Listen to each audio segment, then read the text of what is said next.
iya. mungkin ya ini. Oh, nggak apa-apa. Semakin diboikot semakin naik namanya kan. Ya. Nggak mungkin tuh. Ini aja diboikot kepada datang wartawan. Iya kan? Semakin digituin cuannya semakin banyak. Jadi nggak apa-apa. Kalau itu kata netizen ya terserah. Tapi kan maksudnya kehidupan saya kan bukan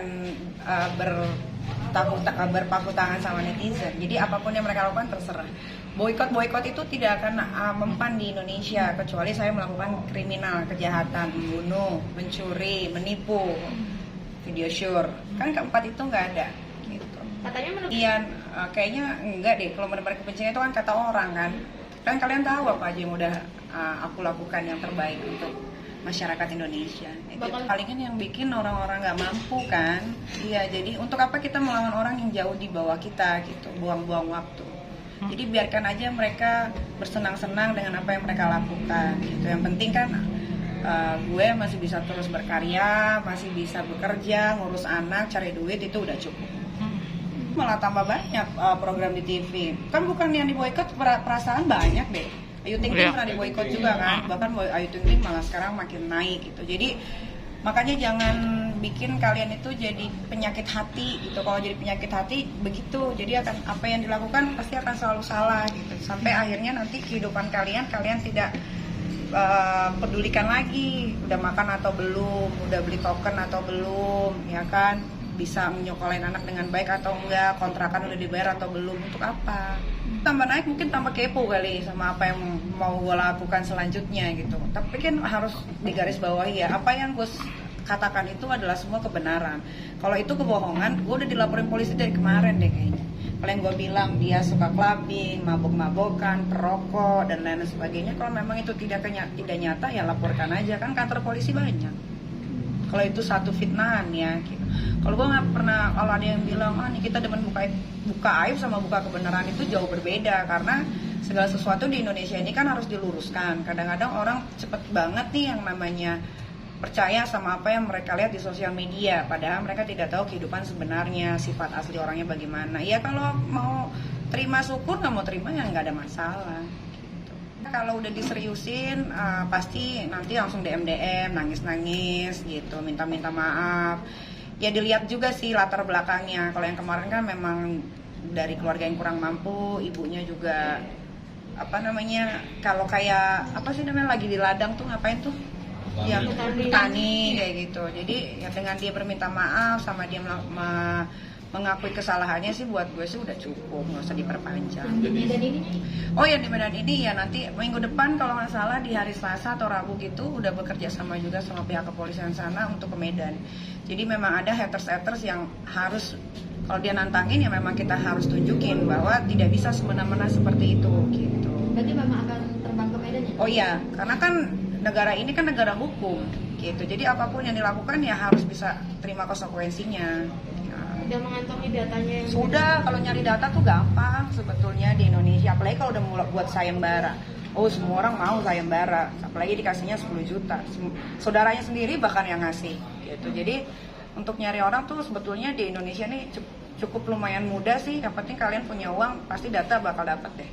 Tapi emang nggak ada permintaan maaf dari... Oh enggak, malah makin parah. Itu kan yang bikin boikot petisi itu kan pertama kali si orang ini di Twitter kan.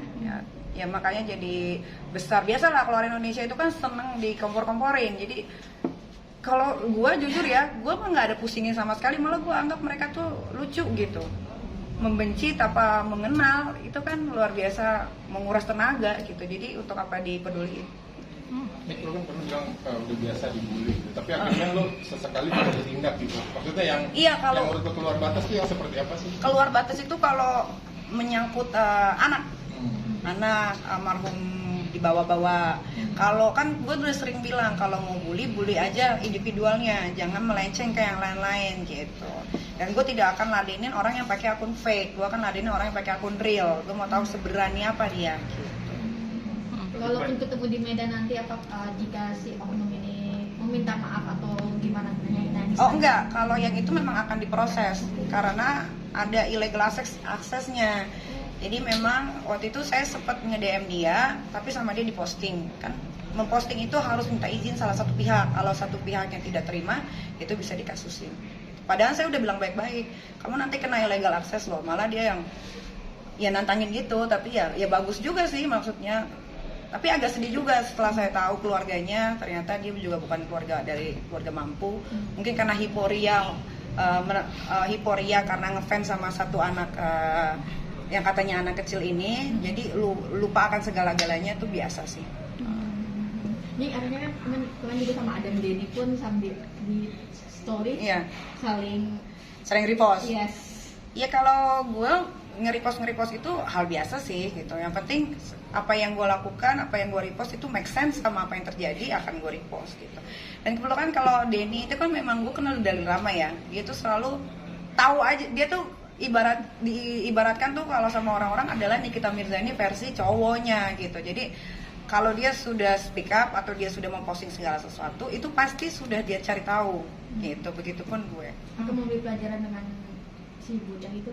Wah, kalau bocah itu mah biar pelajaran itu waktu aja yang menjawab sih. Kalau gue sih sebetulnya kalau ditanya secara individual, gue tidak ada pernah punya masalah sama mereka gitu. Gue hanya memberitahu ini begini loh, ini begitu loh. Kalau suka sama orang jangan terlalu berlebihan.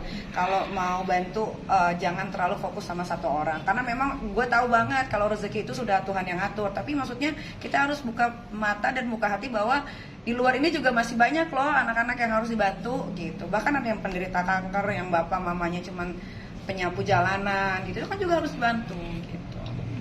Berarti salah satu karyaku yang open donasi yang di-upload di Instagram itu juga untuk bahwa ini loh ada yang dibantu juga. Oh iya, kayak kan sekarang lagi banyak banget musibah. Biasanya setiap penghujung akhir tahun, nanti awal tahun akan ada banjir nih yang bakal tenggelam lagi daerah Jakarta, tapi kita belum tahu ya daerah mana.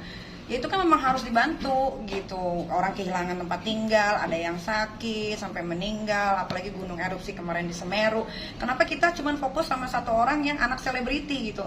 Anak-anak lain juga harus kita bantu, mereka juga butuh kebahagiaan, butuh kenyamanan gitu. Jangan karena anak siapa gitu, akhirnya viral, akhirnya ikut-ikutan berbondong-bondong. Jadi kadang-kadang orang-orang tuh suka lupa di sekeliling kita tuh masih banyak yang membutuhkan.